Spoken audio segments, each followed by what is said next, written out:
Well, the battle between states and the feds over medical marijuana is pretty much burned out. The Justice Department telling federal prosecutors not to go after distributors of medical marijuana as long as they follow state laws.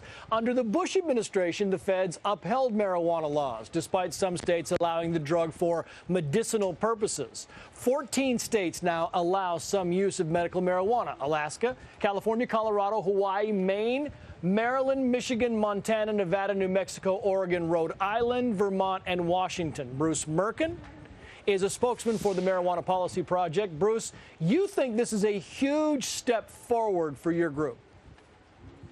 Oh, absolutely. This is the most significant change in federal policy on medical marijuana in at least 3 decades. And it's refreshing after more than a decade of both Republican and Democratic administrations running roughshod over state laws and the right of states to make decisions for the health of their own citizens, to see these state laws being given a little bit of respect from Washington, D.C. You know, the critics call this a travesty. They say these medical marijuana facilities are very poorly managed. I mean, look, we at Fox News have done a lot of stories in this. We have sent people in without prescription, without anything, and they walk out 9 out of 10 times with marijuana in their hands. It's got to be a concern for your group, the fact that these facilities are giving this stuff out kind of willy-nilly.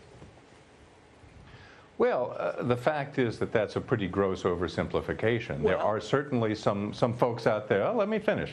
There are certainly some folks out there not operating ethically, and those are violating state law and are still subject to prosecution.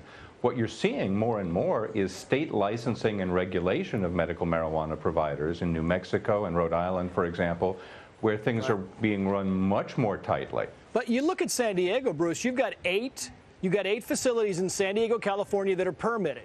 And yet you talk to federal authorities down there and they will tell you there are some 40 of these operations running right now. And so you have a big difference between those that are permitted and those that are actually operating.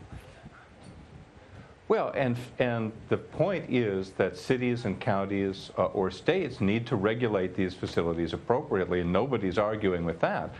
In fact, in San Diego, you have a district attorney running roughshod, depriving patients of safe access to medicine that they need, that is literally keeping people alive in some cases, and causing great suffering for no reason.